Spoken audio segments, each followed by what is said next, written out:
It is June 15th, 1904, 10 o'clock in the morning. The General Slocum steamboat is pulling away from East 3rd Street Pier in Manhattan. On board are 1,358 passengers from St. Mark's Evangelical Lutheran Church. Mothers, grandmothers, children. The annual Sunday school picnic to Locust Grove on Long Island. They have saved money all year for new dresses, new shoes, picnic baskets packed with German potato salad and apple strudel. Captain William Van Schaick has piloted steamboats on New York waters for 35 years without a single accident. The most trusted captain in the fleet. What happens in the next 25 minutes will become the deadliest disaster in New York City history. Until September 11th, 2001. The neighborhood they called Klein Deutschland stretched across Manhattan's Lower East Side. Little Germany. Over 400,000 German immigrants packed into tenements around Tompkins Square Park. The largest German community outside of Berlin itself. There is a growing community of people who believe these stories deserve to be told. If you are one of them, subscribe and join us. Every morning, the smell of fresh rye bread drifted from German bakeries. Newspapers printed in Gothic script lined the newsstands. Children played in the streets speaking German until they learned English in school. For these families, St. Mark's Lutheran Church on East 6th Street was the heart of everything. Baptisms, confirmations, weddings, funerals, and every June, the crown jewel event of the year, the Sunday school picnic. Families saved nickels and dimes for months. Mothers sewed new dresses. Fathers polished their Sunday shoes. Children counted the days on handmade calendars. The Knickerbocker Steamboat Company had been chartering excursions for the church for over a decade. Always the same route. Down the East River, around the tip of Manhattan, up the Hudson to the picnic grounds at Locust Grove. A full day in the country, away from the crowded tenements and factory smoke. Captain William Van Schaick was specifically requested by the church committee. 35 years on New York waters. Never an accident, never a complaint. Passengers would ask the ticket office which boats he was piloting, then book those trips specifically. When Van Schaick was at the helm, parents felt safe letting their children run free on deck. That morning, as the General Slocum loaded passengers at the East 3rd Street Pier, everything felt exactly as it should. The church band played German folk songs. Children pressed against the railings, watching the city drift past. Mothers unpacked lunch baskets and spread blankets on the upper decks. The sun was bright. The river was calm. Nobody noticed the man smoking near the lamp room on the forward lower deck. 3 weeks before the picnic, Federal Steamboat Inspector Henry Lundberg had certified the General Slocum as seaworthy. He signed the safety certificate without hesitation. The life preservers passed inspection. The fire hoses were in working order. The lifeboats were properly maintained. Every single item on that report was a lie. Lundberg had not conducted a legitimate safety inspection in over 5 years. The life preservers hanging in neat rows throughout the ship were filled with cheap granulated cork. Cork that had been rotting in storage for 13 years. Cork that would crumble to powder when it hit water. And that was not the worst of it. Iron bars had been sewn into the life jackets to give them proper weight for the inspection. When passengers put them on and jumped into the East River, those iron weights would drag them straight to the bottom. Their salvation would become their death trap. The lifeboats told an even more damning story. Federal regulations required regular lifeboat drills. But the boats on the General Slocum had been painted so many times over the years that they were essentially glued to their davits. Layers of white paint had hardened like cement, sealing the boats in place. They had not been properly launched in over a decade. Inspector Lundberg knew this. The Knickerbocker Steamboat Company knew this. The crew knew this. But passengers paid their fares trusting that someone, somewhere, was making sure they would be safe. That trust was misplaced. Just 2 weeks before the picnic, a small fire had broken out in the General Slocum's galley during a previous excursion. Crew members extinguished it quickly. No passengers were harmed, No report was filed with maritime authorities. It was treated as routine maintenance, a minor incident, nothing to worry about. And that, right there, is what should have been the warning. Because the fire suppression equipment on the General Slocum was as fraudulent as everything else. The fire hoses were made of cheap canvas that would burst under pressure. The water pumps were corroded and barely functional. When the real test came, nothing would work as promised. The fire started in the lamp room on the forward lower deck, 10 o'clock in the morning. A discarded cigarette, or a match. Nobody would ever know for certain. What mattered was the location, the worst possible place on the entire ship. A storage room filled with hay, oiled rags, and paint cans. Flammable materials packed into the bow of a wooden vessel.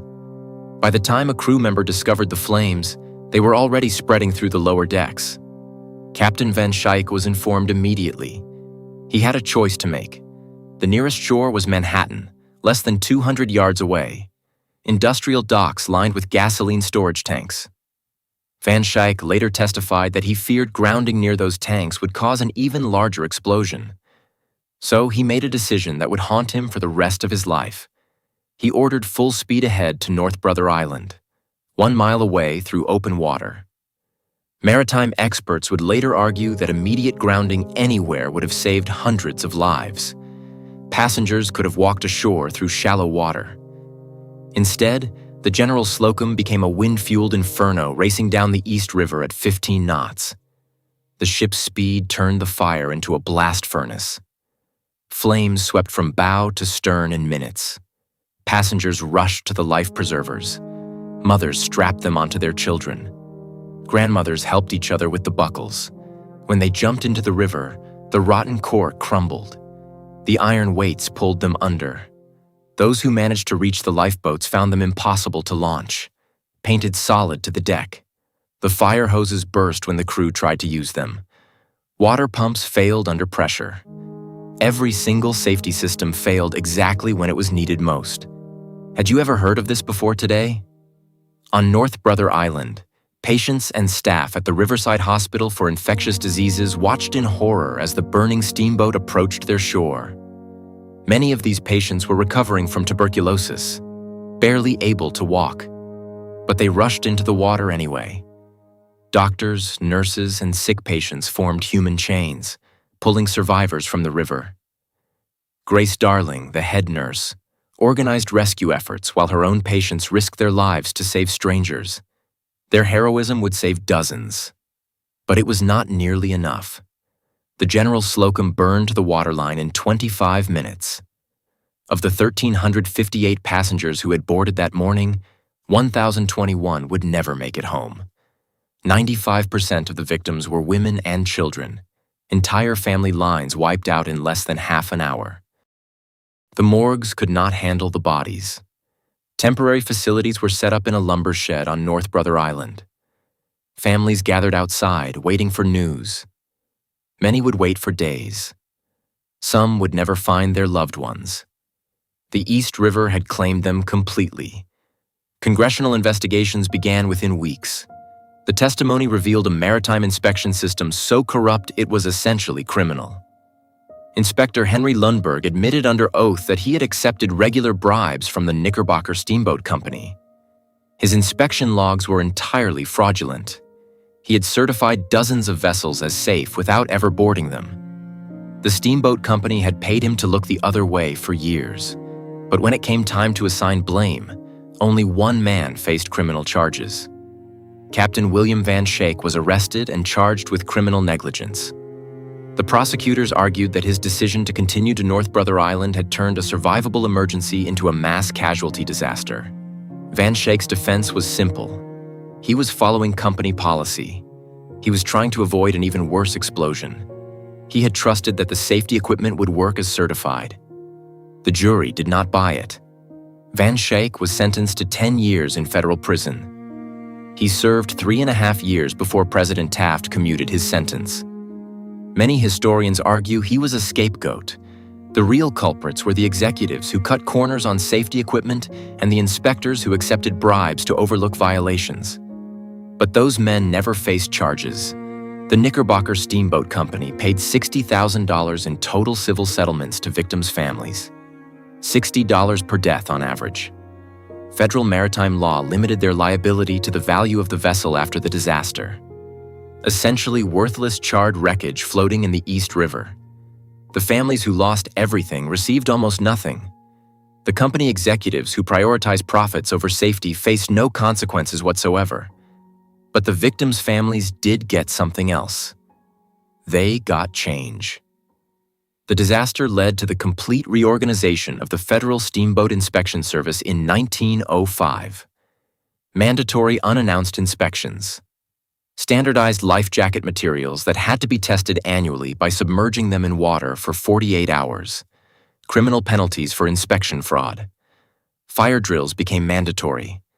Lifeboats had to be launched and tested quarterly. These reforms would prevent similar disasters for decades to come. Prevention is not dramatic, but it saves lives. Walk through Tompkins Square Park today and you will find a small bronze memorial fountain near the playground. Most people pass it without a second glance. Parents push their children on swings just yards away, never knowing what happened here over a century ago. The fountain was installed in 1905, funded by nickel and dime donations from the surviving German community. It is the only public commemoration of the General Slocum disaster. By 1910, the German population of the Lower East Side had dropped by over 80%. The businesses closed. The German-language newspapers folded. The cultural institutions that had defined Kleindeutschland for over 50 years simply disappeared. Little Germany never recovered. The families could not bear to stay in a neighborhood where every corner held memories of the children who would never come home. This is a story that deserves to be told carefully. 1,021 people died because safety regulations were treated as suggestions, because inspectors were bought and paid for, because corporate executives calculated that the cost of proper equipment was higher than the cost of potential lawsuits. The human cost is difficult to comprehend, but the pattern is not. Regulatory capture, profits over people, systemic failures disguised as isolated incidents. These are the same forces that caused the Triangle Shirtwaist Factory fire 7 years later, the same forces that would cause the Titanic disaster 8 years later, the same forces we see in corporate disasters today. The General Slocum should have been a routine Sunday school picnic. Instead, it became a case study in what happens when the systems designed to protect us are corrupted by the very people they are meant to regulate. These are the stories we owe it to the victims to remember. Not because tragedy is fascinating, but because forgetting guarantees repetition. There are thousands of stories like this one scattered across American history. Disasters that shaped regulations, changed laws, and saved future lives through the terrible price paid by those who came before. If you want to hear more of them, subscribe to the channel and leave a comment. What other forgotten disasters do you think deserve to be remembered? This video is presented for educational purposes. We have relied on official reports, news coverage, and public records in telling this story.